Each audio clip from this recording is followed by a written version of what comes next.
Welcome to musicmoose.org. I'm Anthony Hannigan. I'm going to be teaching you some basics and some advanced techniques on the mandolin. And we're going to start off. I did that little song in the last segment. That was a little tune that I wrote called Run Amok. And basically what I want to do, I talked a lot about technique and stuff. And one of the critical techniques that we all must learn in the very, very beginning, and some folks overlook, is the actual chords and the actual structure of a chord. That's going to come in very handy later on when you decide that you want to play melodies or figure out tunes yourself. And I'm going to start basically on how the mandolin is tuned. And for some folks that are advanced players, just be extremely patient. Put yourself back in the frame of mind when you were first learning, because you can always learn something new too. The mandolin is tuned as follows. The bottom string is an E, and they're tuned in unison. There's pairs of strings, so there's two E strings, and we tune them the same. E, we have an A, we have a D, and we have a G. E, A, D, G. And basically what we want to do is form patterns over top of these strings to form chords. So the first chord that I ever learned on the mandolin, which is very, very simple, is a G chord. And this comes by positioning your middle finger on the 3rd fret of the E string and your first finger, pointer finger, on the 2nd fret on the A string. That is a G chord. Now the one thing with the mandolin, these positions, they repeat themselves up and down the fingerboard like so. And we'll touch theory a little bit later on in the course, but right now, just get familiar with your fingers in the 2-finger position here. So we have a G chord, and let it ring out, because we're going to tackle this, the right hand, much later. And right above the G chord lives the C chord. And that's done just moving the fingers up towards your face, which would be the 3rd fret on the A string and the 2nd fret on the D string. That is a C chord. And right above that is your F. And that's the 3rd fret on the D string, the 2nd fret on the G string. So we have G, we have C, and we have F. Now, we can spend a lot of time on theory and such, but there's one way to remember this, and you can number things out, but basically if you could say the alphabet, you can study music or learn music in the way that it progresses. So, in my terminology, I slide down. A lot of people say this is moving up, but to me, on mandolin, this is sliding, going down this way, because I kind of hold it up like this and work myself down. And one thing too, you want to be sure that you're absolutely comfortable when you're playing the instrument. And I don't want to skip over that at all.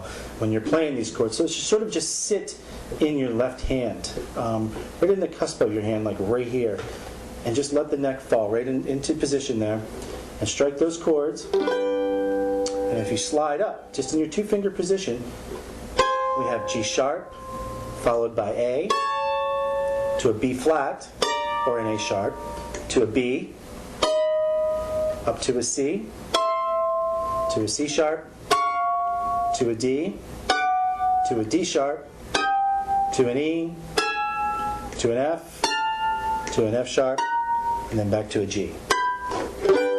Same thing, it just repeats itself up and down.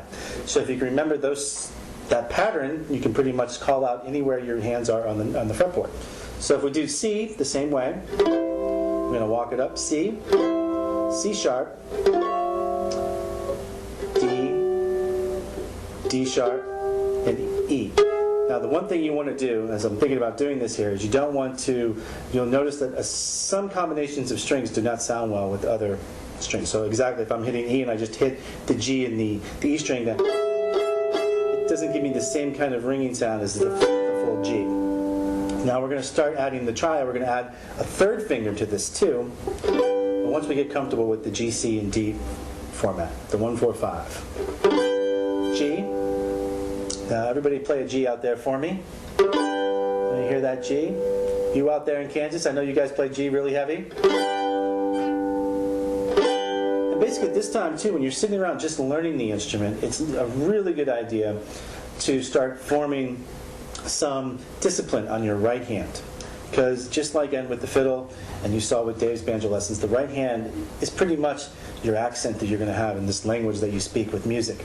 And there's different techniques, and there's, I think, proper and improper, and it's basically you having control over the instrument.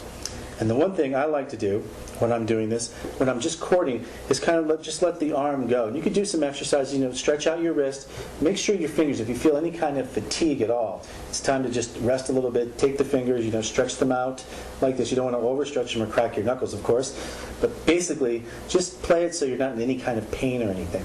And then basically just work some rhythms over top of that. Eventually, if you're a bluegrass musician, you want to get into the chop. And we're going to get into that too in the next couple of lessons. But first and foremost, you want to get the chords just flowing. So basically, when I first started learning, I would sit there and just play G over top of everything. Any kind of rhythm or fashion that I felt that was, as long as people didn't say, "Get out of our jam session, you're driving me crazy," it was pretty much acceptable. So if I'm just going to play G and C,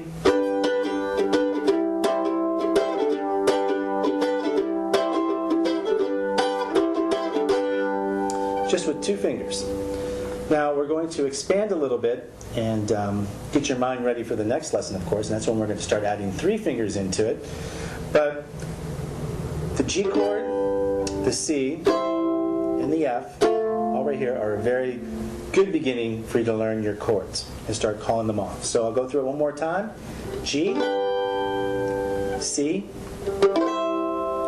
F, and if you take your F right there and you start sliding down, this is going to start opening your minds to other things to come.